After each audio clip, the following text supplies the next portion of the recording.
And they started introducing all the other black students from around, the college, engineering and political science, whatever business. And these dudes were like, hey, this is whoever, he cured cancer in this country and he did this and she discovered water on this continent. I'm just like, holy moly. They got through like 5 people. And I told my advisor, like, I'm not going up there. Like, I felt so embarrassed. I should not have been there. And the only reason I was there is because I was the only black kid in my college. And that crushed me. So that was kind of the start of a changing of direction in life for me to start trying. And so it was really important for me to get hired at, a certain company out of college. And I did. And from there, it was, okay, I will never be embarrassed like that again. And so I went from that extreme to the other of making sure my performance will be on the extreme other end so that no one could ever question that I will be here. And so I took a unhealthy amount of pride in just smoking people from a performance standpoint. And that's how I got promoted. That's how I excelled. I was, I owned a restaurant at 25. At 23 is when it all just came crashing down. Every week here on More Than Profit, we explore the stories of leaders, entrepreneurs, and investors who have made a difference in the world while building successful businesses. We sit down with each guest and dive into their personal journey, their struggles and triumphs, and the lessons they learned along the way. On this episode, we sit down with Vincent Clark, the founder and designated broker of Vincent Clark Real Estate. Vincent has been entrenched in the Greater Metropolitan Phoenix business community for the past 15 years and is comfortably rooted in the West Valley, where he has lived for his entire Arizona tenure. Prior to stepping into the world of real estate 12 years ago, Vincent spent tireless hours building his business management company, where he consulted on numerous projects across several industries and cities, from Phoenix to San Diego to San Francisco. His true passion, though, lies within the scope of building relationships and serving his community. As such, in the world of real estate, you won't find a more honest person, and in the world of business, more people should seek to emulate Vincent's deep passion for both his community and the people he serves with integrity and love. I bought my first house, got out of the Army, first married, and it was a true starter home in Louisville, Kentucky. It's a shotgun house. If you guys are familiar with the shotgun house? Shotgun, no. So it gets its name. In the early 1900s, you paid property tax off of the frontage, how much frontage you have. Okay. So they make these houses long and narrow, and it was, you could open the front door and the back door and fire a shotgun through it. Nice. Okay. So makes sense. So our first house was a shotgun house built in 1908. I think it was all of $125,000. Oh, wow. And the owners before us had it for years, working with a realtor, all that kind of first time home buyer. And we get to the closing table, and the lady that we're buying it from, she's just like, why don't I just sell it to you directly? And I'll sell her fine. And all of a sudden we're just all flustered. Yeah. And, she had obviously been planning this, and we're like, oh my gosh, what do we do? And our realtor's here, and they're getting a little flustered. And real estate is something I've never really figured out on the home buying side. So, yeah.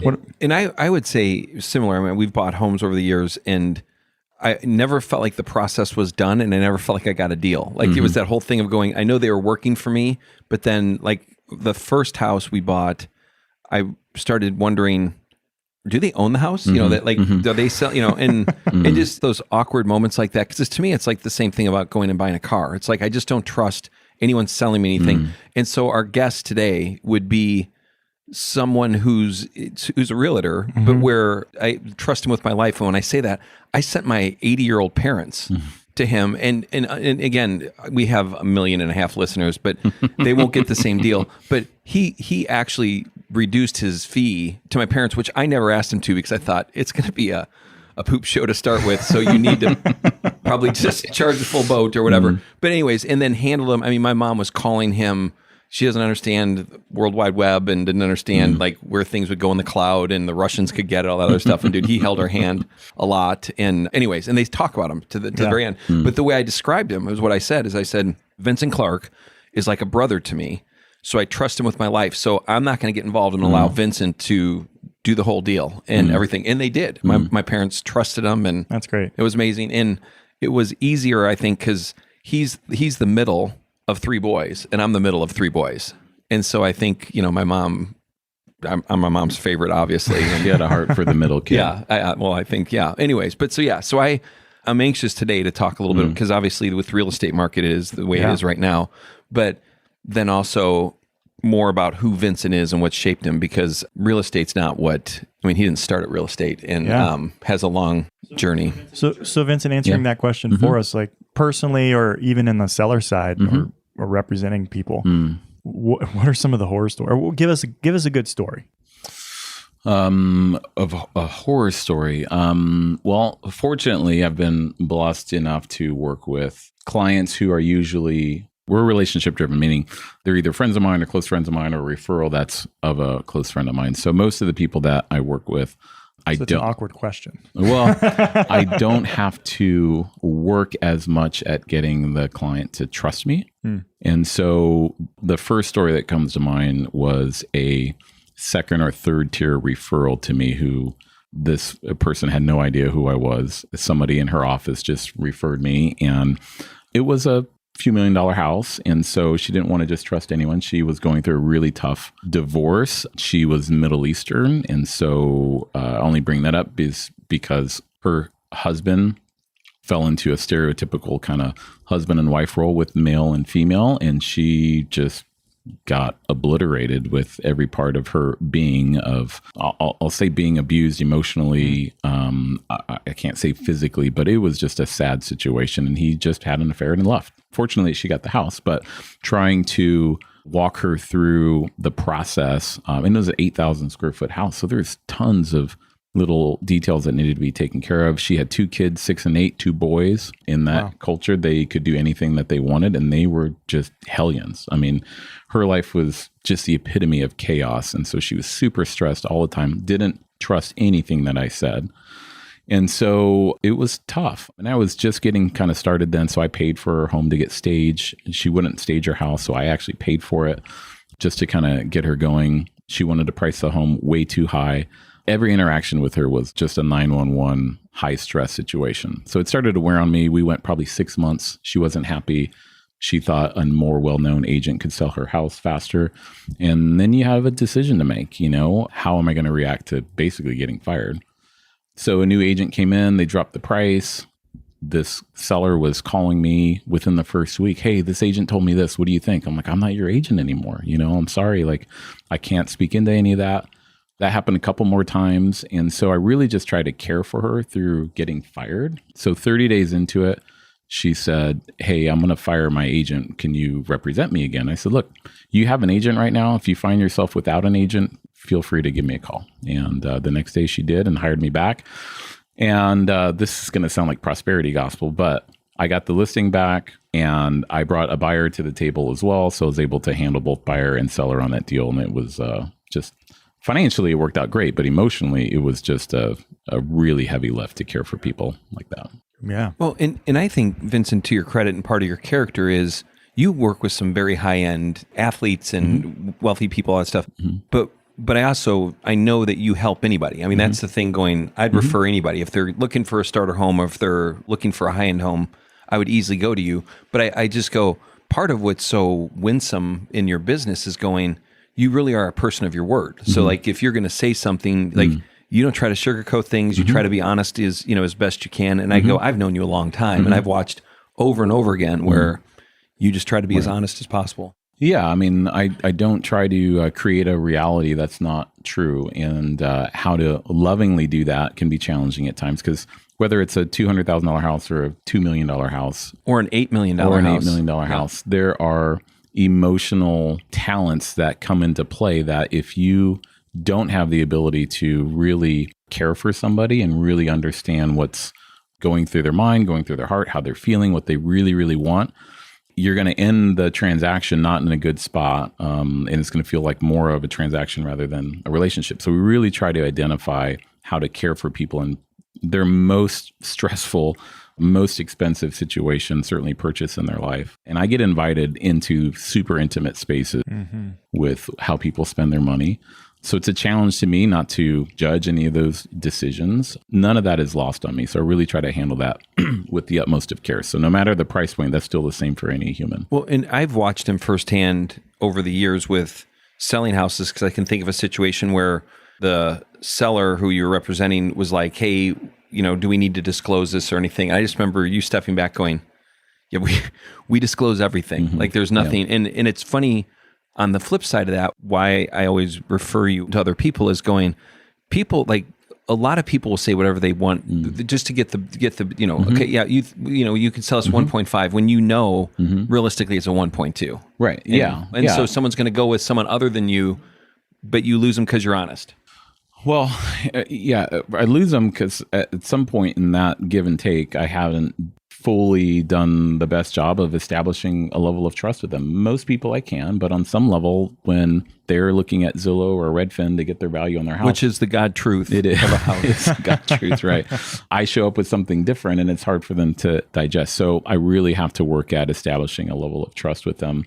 And for the most part, we have success, but I've stopped trying to convince people outside of the normal parameters of what I should be doing to establish trust. I don't chase after clients. I don't reduce my commissions. I don't do it. You did with my parents. Well, that was a special relationship. So, dude, it was a terrible idea. No. But it took me a long time to be confident in my value, and especially with real estate. Realtors have a stigma in regard to realtors getting paid too much money for what they do. And trust me, I've run into those agents and have felt the same way. Like, I'm doing your job as well, and this is tough. And it's not until someone really gets into a transaction to where they see what I do, and honestly, it all has to do with caring for the client. My background is hotel restaurant management. That was my degree, and every business that I've owned since then has been service-based. And so there's this hospitality component that comes through in everything that I do. And I had the fortune of working for a great restaurant company right out of college. I worked for another hotel company. And you did work for Chuck E. Cheese. That's how I did work for Chuck E. Cheese out of high school. Okay. Yeah. I get confused. Much allegiance to CEC for sure. Yeah. And then I worked for the Hillstone Restaurant Group, and they really helped turn my heart in a certain direction to care for guests in a way. And then that was fine-tuned at the Ritz-Carlton, which gave me the ability and the desire and joy in serving people by answering questions before they ask, because you're paying attention, and giving them what they're asking for without them expressing it. So basically meeting their desires and needs, especially the ones that are unexpressed. And I just thought there was such a beauty to that. And it requires a level of energy to know people. Yeah. When you're just paying attention to people. Yeah. You're listening, you're watching, Right. So you we're rewinding the clock a little bit. You just said it took you a little while to understand your value. Mm-hmm. What do you mean by that? And did anything help you kind of finally realize your value in the market and grow in the confidence you needed to price things the way you did and just kind of be who you are? Well, there were several things happening in my life, at the time. So let's go back. I've been a realtor 13 years, I think. Yeah, 2009, so 14 years. And, 100% commission is no joke. So you're always, looking for the next deal, hoping you can feed your family. And at one point I had to look back as I was thinking about, okay, I got to do this deal and make this much money. And I was just always like on it.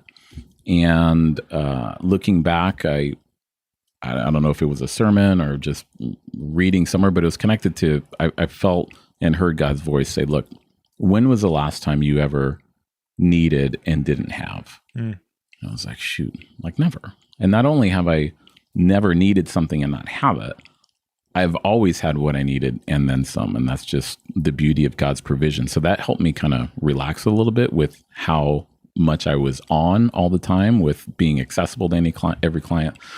And since that moment, which was probably 2000, let's just say 10 years ago, round number, I've started to back off of the need to be everywhere all the time, to reduce commissions in order to get a deal. Those deals were always more stress and work than they were worth. Always. Yeah. So I met with, I don't know if we can say names, but an architect here in town, a friend of mine, Jack DeBartolo, and we were talking about a project. This is probably 5, 6, 7 years ago. And he said, look, he's very selective on the projects that he does. Fortunately, he's able to do that. But even if he didn't have a ton of business, he said, look, the toll to his life and to his mind and to his body and to his family of working with people that don't trust him or working for people who abuse the fact that he's doing everything he can to serve them, and they require him to reduce his fees, like he just doesn't do that anymore. And he had to trust in the Lord that that'll be okay. So once I made that decision, that really impacted me and started to move forward to say, look, if I don't get the deal because of money, it's the last deal I want to be in, because money is, obviously we're here to make money and provide for our families. But if I'm trusting in the Lord, that will happen. And if I'm serving people, that'll just be a natural byproduct of it. I don't ever want to be in a position to defend how much money I make. And I think there's an economics to that too, because the space we're sitting in is owned by a company here, and the people who complain the most about this space were the people getting it free. The internet's not working and stuff. People that were paying for it were amazing. And I think there's something true with going, if they can bully you out of some they're going to continue just be noisy. And I just remember going, note to self, I'd never give free space away again, because it's people that get it free that are like, the internet's not working today. What are you guys going to do about it? And I'm like, well, A, you're not paying anything. Right. So, Agreed. yeah. But no, I think that's a good turning point. And I think maybe that's the confidence I've seen in you over the years, of a level of trust beyond yourself, and then also not selling yourself short because you know that you're worth it. And why I think there's also a level. So we had done another interview with Shane Doan, and he talked about humility, and he stated in there, and what reminds me of you is going, he just was always, every time that they had to go to camp to retest, he thought, this will be the year they figure out I'm not as good as I really am. And I go, I think there's a level to yourself where I go, I think you're a realist with yourself, that you really look at yourself and go, hey, there's probably better realtors, but no one's going to work as hard. No one's going to, be as honest and those things, where I go, I think there's that element that you bring. Well, that part is true of recognizing something in yourself that I think was critical. Another turning point. So probably, 10, 12 years ago, a lot of things happened. And one of those things was recognizing certainly the things that I'm good at, my strengths and whatnot. But what was critical was being, I guess, humble enough to admit what I'm not good at. And at the end of the day, there's lots of things I'm not good at, especially in real estate. There are guys that crank out volume. They would describe themselves as a salesman. I can sell anything. Like, that's just not me. Yeah. And once I was able to articulate that to myself and recognize I'm this type of person, I'm not this visionary leader, whatever. I'm an operator. I'm an executor. I'm not built for crazy scale and high volume of transactions, because I can't handle that many transactions all at the same time, because if I do, it'll chip away at where my heart is really oriented, is to caring for people in a certain context. And if I have too many deals going on, I can't do that. Now, real estate, I don't get to control the flow of real estate all the time. And there are definitely times when, we have too many things going on and I just feel overwhelmed. But we have some things in place now. I have people on my team that help. And so far, it hasn't been to the detriment of the experience that clients get. So it's been good.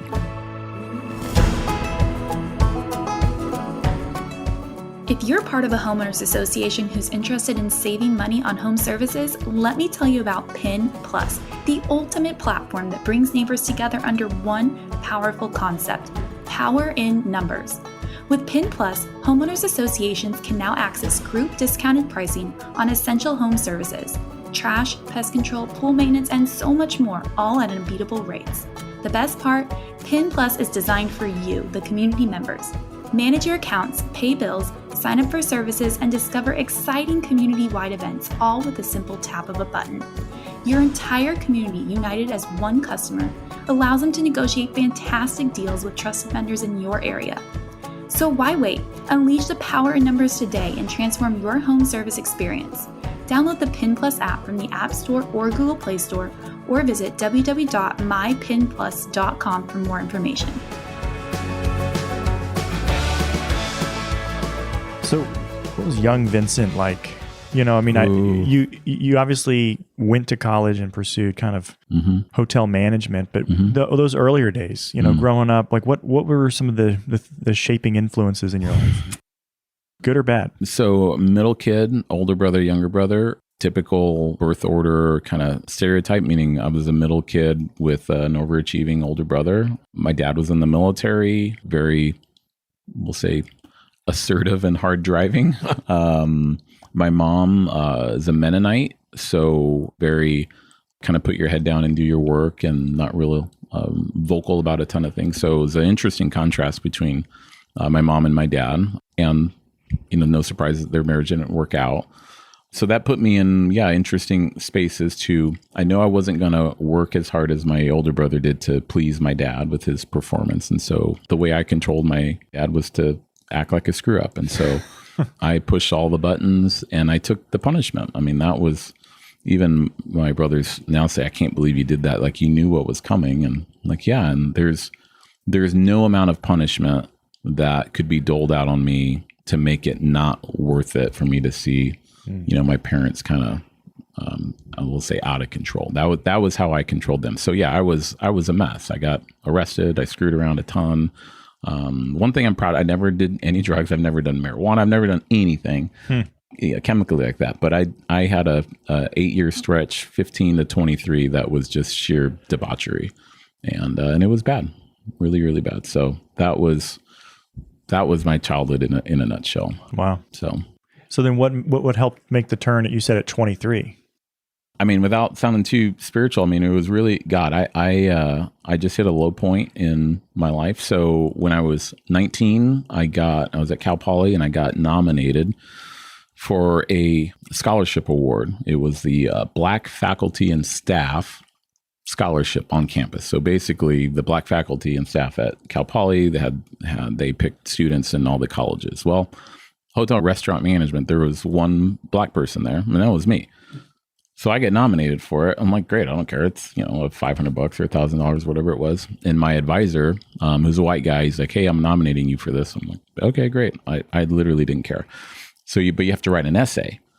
I'm like, okay. So I wrote this essay, and back then, so this is 96, and I had a Radio Shack Tandy computer that was a hand-me-down. I didn't know how to use it. So I had a typewriter. So I typed this essay. I didn't even know what the topic was, but I made several mistakes. I didn't know how to type. So I'm pulling the paper out. I made sure I had the erasable typewriter paper. So I'd erase a letter, line it back up, and try to, hit the one letter right. It was never lined up right. So it drove me crazy. And so I kept making mistakes. So I just started erasing and writing the letter in the middle of a word that was typed out. So I turned that into my advisor, and Which is horrible. He lost his mind on me. And he laid into me so hard. And I remember thinking, like, this is like, no one can get to my dad's level of, taking the heat from my dad. But this dude rivaled it. And I was in his office. It was a cuss word laden, it was horrible. And I had a decision to make at that moment. And that stuck with me. And then I went to the dinner to get awarded. And so both my parents actually came to that, and they started introducing all the other Black students from around, the college, engineering and political science, whatever business. And these dudes were like, hey, this is whoever, he cured cancer in this country, and he did this, and she discovered water on this continent. I'm just like, holy moly. They got through like 5 people, and I told my advisor, like, I'm not going up there. Like, I felt so embarrassed. I should not have been there. And the only reason I was there is because I was the only Black kid in my college. And that crushed me. So that was kind of the start of a changing of direction in life for me, to start trying. And so it was really important for me to get hired at, a certain company out of college. And I did. And from there, it was, okay, I will never be embarrassed like that again. And so I went from that extreme to the other of making sure my performance will be on the extreme other end, so that no one could ever question that I will be here. And so I took a unhealthy amount of pride in just smoking people from a performance standpoint. And that's how I got promoted. That's how I excelled. I was, I owned a restaurant at 25. At 23 is when it all just came crashing down, meaning I was getting promoted, but I was just so empty and lonely, and got woken up, and it was literally 2 a.m. I was by myself. It was I'll save you the details, but in an instant, I went back to work at 10 o'clock the next day, a different human. And 6 months later, Diana came into my life, which was, I probably needed more than 6 months of prep, but it was, if she had come 6 months earlier, there's no way we would be married, you know? Wow. So yeah, it was a trip. Yeah. That's a great story. And I love to, what you and your wife, you know, you do, you alluded to it earlier because you said, you know, I don't want to take on too many clients because I want to have margin for the people, for the communities that I really feel called to. Talk to us a little bit about that. Like you and your wife do some really special work in the city of Phoenix. And so what is the stuff that you guys focus on and what do you do? Well, we've been fortunate to sit on a couple boards here in town of some nonprofits. One of them, we were part of one of the founding directors of a nonprofit in 2007, do some work in Mexico and some other places. So serving on the board in that capacity was really cool. We're really involved in our local church here. So serving for several years as an elder has been great. You know, we try to not just physically support, but financially support some other ministries around the state as well. Foster care and adoption is near and dear to our heart. So Diana, my wife, she gets to care for other women who are involved in that and, you know, just really be a part of a community that we care so near and dear about. And then also, you know, my kids are older now, transitioning in life through high school. It's really important for us to be a resource, not only to our kids, but once I release the possibility for another man who God created different from me to fill a gap where I, you know, have as a dad with my kids. Once I was able to be okay with that, it freed me up to fill a gap for another, you know, dad somewhere else where they needed help. So, you know, mentoring kind of, you know, young business minds and some of the charity stuff are really, really important for us to be involved in. Yeah. Well, I do want to talk about the real estate market a little bit, shifting gears. You know, and I were chatting about it before Brian showed up, but how does that impact you? Because one of the things that I think, obviously, you have this kind of cool, calm demeanor, but the markets right now are pretty crazy. And so what does that look like? Where do you think things are? And then how does that impact kind of your industry, so to speak? Yeah, I mean, I get asked a lot of questions about the market, obviously. And most of the time, people are asking me with intentions of timing the market. Which is super easy to do, right? Yeah, right. And so I stay away from those. So, you know, once I know and understand why I'm being asked the question, it helps me answer it. But yeah, in general, I stay away from timing of the market question. I have no idea what's going to happen. There are certainly indicators that would suggest something. There's been indicators that would suggest, you know, we would have been in a recession by now and all hell would have broke loose, and that hasn't happened. There were indicators and certainly reasonable expectations that higher interest rates was going to just plummet prices, and that didn't happen. And so right now, usually when interest rates go up, buyer demand slows down and supply inventory goes up because no one's buying houses. And that just hasn't happened. Inventory is still really, really low, but buyer demand has softened for sure. So we're in an odd kind of impasse of a state, stagnation, I guess, maybe that's an appropriate economic term, of where no one's really budging. So prices are stabilized, inching up maybe a tiny bit, but certainly not going backwards. If a recession does come, even without a recession, people are expecting interest rates to start to come down a little bit next year, which will probably spark buyer demand. But unless this inventory changes. So what changes that? What creates, how do we get more inventory? Well, we're underbuilt for Phoenix. Okay, I can't speak to the rest of the nation, but certainly out here in Metro Phoenix, we're underbuilt, and anyone's saying from 200,000 to 300,000 homes. Jeez. That takes a long time to build. Plus, at a rate at which people are moving here, it's like we just can't get caught up because there's so much economic development. We have more mitigating factors here economically than other parts of the country for sure. So we're insulated from some of the national trends, but people still want to live here. There's tons of jobs here. I think the last several years, political leaders have done great in getting economic development off the ground here. And so I don't think we're going to see any kind of plummet in prices anytime soon. And the inventory is going to remain low until there's more inventory for people to move into. And I just don't see that happening, because if interest rates drop, I mean, we're 8,000 homes on the market as of today. And what's the most you've seen on the market? Well, that was the crash. I mean, 70,000. Yeah. Wow. Yeah. Yeah. So it gives you a little bit of a reference. But I mean, a normal balanced market, people would say is, let's say 2 to 3 months of inventory, like how long it takes to sell a house. And we usually sell about, well, right now buyer demand is down. So 7,000 to 9,000 homes a month. This summer we were down in 6,000, so a little lower, but just figure it's 8,000 homes a month, and 2 to 3 is 24,000, let's say on the high end. That's a balanced market. That's a normal, like, okay, we're good. Okay, we're at 8,000 right now, so we have a ways to go. Wow. Mm-hmm. So Vincent, we're sitting in your office, and I'm staring at these awards that are like I'm just literally curious. sitting here on the floor. I didn't realize those were there. But they're not on your wall, which again, I think speaks to who you are.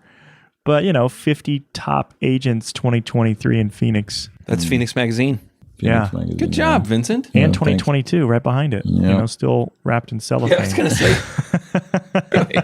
You probably should have those out. No, that's okay. Yeah. That's all good. But I point them out because I think you were really truly at the top of your game. You said earlier that maybe there's probably better realtors, but you care for people in a different and unique way. Maybe speak to that a little bit about how you just, I think, on some levels, people, they go into an industry and it's like, well, you just got to play the game. This is how this industry works. And then whether or not they agree with it or not, they kind of just get sucked into it. And real estate, for example, I mean, it can be cutthroat.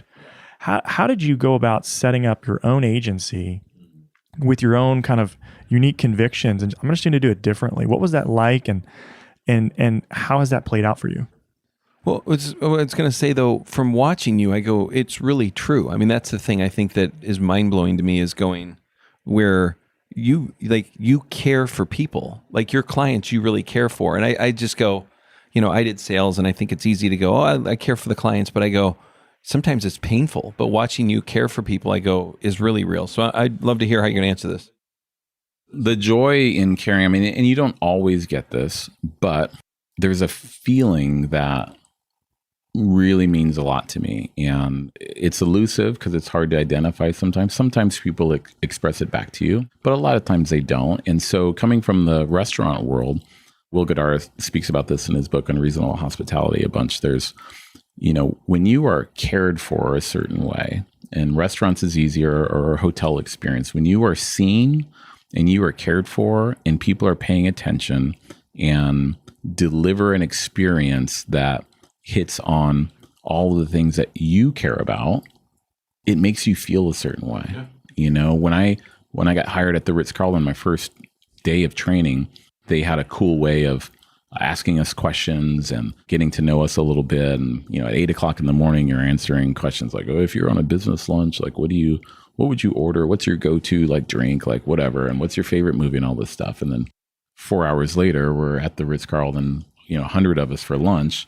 Nobody orders anything, and the crew just starts bringing out all the food that we said we would order at 8:00 in the morning for some obscure, business lunch if we were ever on, and I was just floored by that, right? Right, that's good. And so there's a feeling of being seen and cared for a certain way that we really strive for. Now, I'll tell you this quick story. This is what really set the table when I saw this.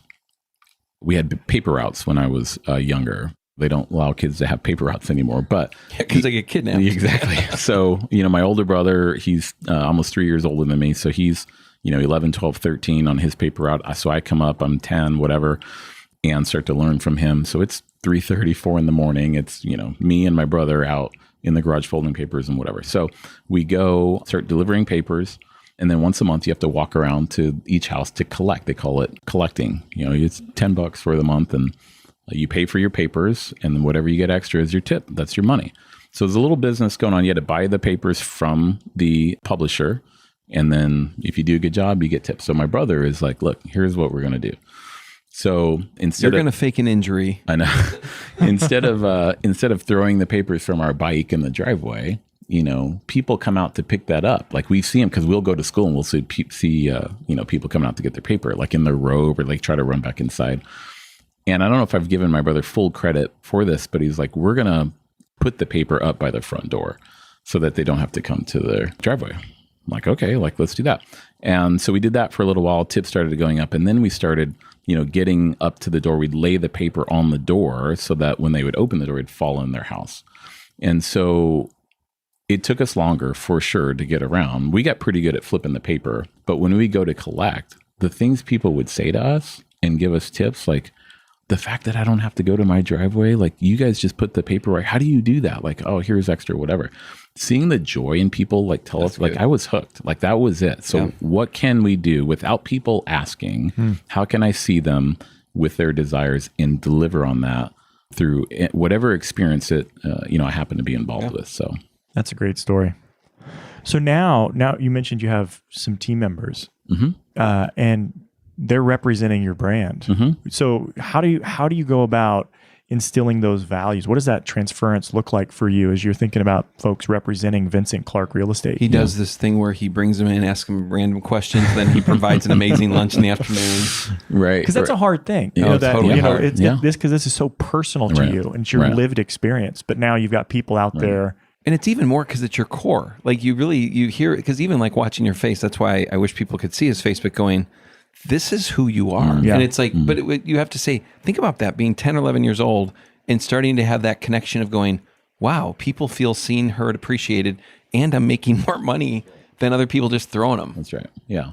I'm not great at it, to be honest. This is the main reason why I don't have a team of 30 or 40 agents. I'm not interested in building a big brokerage for that reason. I'm not a good scaler or builder, or like, big numbers, don't mean a ton to me if I have to give up on part of our core. And I don't have that talent. So we keep it small. So I have an assistant. She's great. She's been around a few years, and she comes from a pedigree of people who care for others. So it wasn't a huge learning curve or training. I had her, read a hospitality book, and I've shared my heart with her a ton in regards to our values. And so it wasn't a heavy lift for her to lock into that. But to be fair, I do most of the interacting with all the clients. And it's just, recently I'm actually putting her more in a trusting position to represent me in those moments. So in real time, this is like, okay, we have a couple deals going on right now, and I feel a little disconnected since she's taken the lead on a portion of the process. So I'm still working through that. I have another guy who's client relations that doesn't really interact with any of the clients, but does back end stuff to help remind me of birthdays, or this is coming up, or hey, this client just had a baby, or hey, they have a son that goes to Stanford and plays baseball, blah, blah, blah, whatever it is. So kind of like a personal CRM to help me stay on top of things. And so I still do most of the stuff, but if I was to I do like 30 to 40 transactions a year. And if that was to go to 60 or 70 or 80, I don't think I could do it. I don't know how to do it. It sounds like you're hiring people that have a similar, they might manifest differently. Right. She may care for people differently, but it really is going to force you to think through, how do I find people with a similar vision for connection with people, and that are willing to kind of go that extra mile. Yeah. So the other guy that I have, the client kind of relation guy, he is a hospitality or restaurant background. And so, we click on a lot of things. And well, it's funny because like you mentioned, I love that bridge from hospitality and real estate. It's kind of like, I hear a lot of times people that I find have in my world of kind of investing, community investment type work, they get their start in art. And so their perspective and their abstract thinking and their creativity, they're not coming in with kind of the regular financial modeling kind of point of view. And I love that. Yeah. So I love the fact that, you start off in this hospitality industry and you're parlaying that into what should be a pretty human centered interaction. Well, and I think, even thank you for the honesty of not being, if you're not good at training people or whatever in that, because I have to say, we sold my in-laws' house and I never saw the realtor. I saw his assistant the whole time. And I was so angry because when I talked to you about it, I didn't want to drag you into it because, I just didn't know if you're going to give them the great deal you gave my parents. No, I'm teasing. But where I just didn't want to drag you into it. And at the end of it, both Laura and I were upset going, we should have had you do it because I know I would have gotten you. And I have to say, part of this, your secret sauce to Vincent Clark Real Estate is going, I don't recommend your business for other people. I recommend it because I want them to get an experience with you because I think it's vital. Yeah, Yeah, and I think that's an important piece too, because I think oftentimes in business, there's such a push for scale. Mm-hmm. And I think, the question around at what cost, what do we lose? Mm-hmm. And especially when you think about it's Vincent Clark Real Estate. Right. I mean, that says a ton. Mm-hmm. And so do you need to? Right. Do you want to? Well, yeah. For what purpose? I mean, I feel like I make plenty of money and can pay my bills, and I have time to spend with my family and people that I love and care for others and some of the capacities that we talked about. Yeah. I don't know what scale would be for if I have to give something up. And so it's really important to me to maintain what we can. And if God's like, look, I want you to do the same in a higher level for this reason, this is how you do it. Like I'm open-handed with anything, but I don't have any desire to push and go crazy to So do what's something. the most expensive home you've ever sold? Sold, like not buy or just a Either one. transaction. $6 million. Wow. Yeah. That's nice. Yeah. Was that on the west side or where was that? I had the record on the west side at 4.5 for a long time. It just got broken. That was Paradise Valley. Okay. Yeah. That's great. Yeah. Well, Vincent, as a human, I love you very much. I'm grateful for our friendship. And again, if there's no one I trust more, and I mean, we've known each other a long time. And again, that means a lot. You're the real deal. So Vincent Clark Real Estate, he is the man. Thanks for listening to this episode of More Than Profit. We hope you've been encouraged to realize your own value and seek to lead with integrity and honesty. If ever in the Phoenix area in need of a broker, definitely check out vincentclarkre.com. To stay up to date with More Than Profit, make sure to subscribe wherever you get your podcasts. And while you're there, drop us a review so others can find us as well. Don't forget to check out our new website at morethanprofit.fm, where we have additional content and past episodes. You can also learn more about what's ahead by following us on Twitter at listen_MTP. More Than Profit is a production of Access Ventures and is hosted by Bryce Butler and Brian McKay. Our executive producer is Crystal Escobar, and our associate producer is Bryn McKay. Audio production assistance is provided by Resonate Recording. Our theme song today was No Man's Land by Slapstorm. I'm Bryn McKay, and you've been listening to More Than Profit.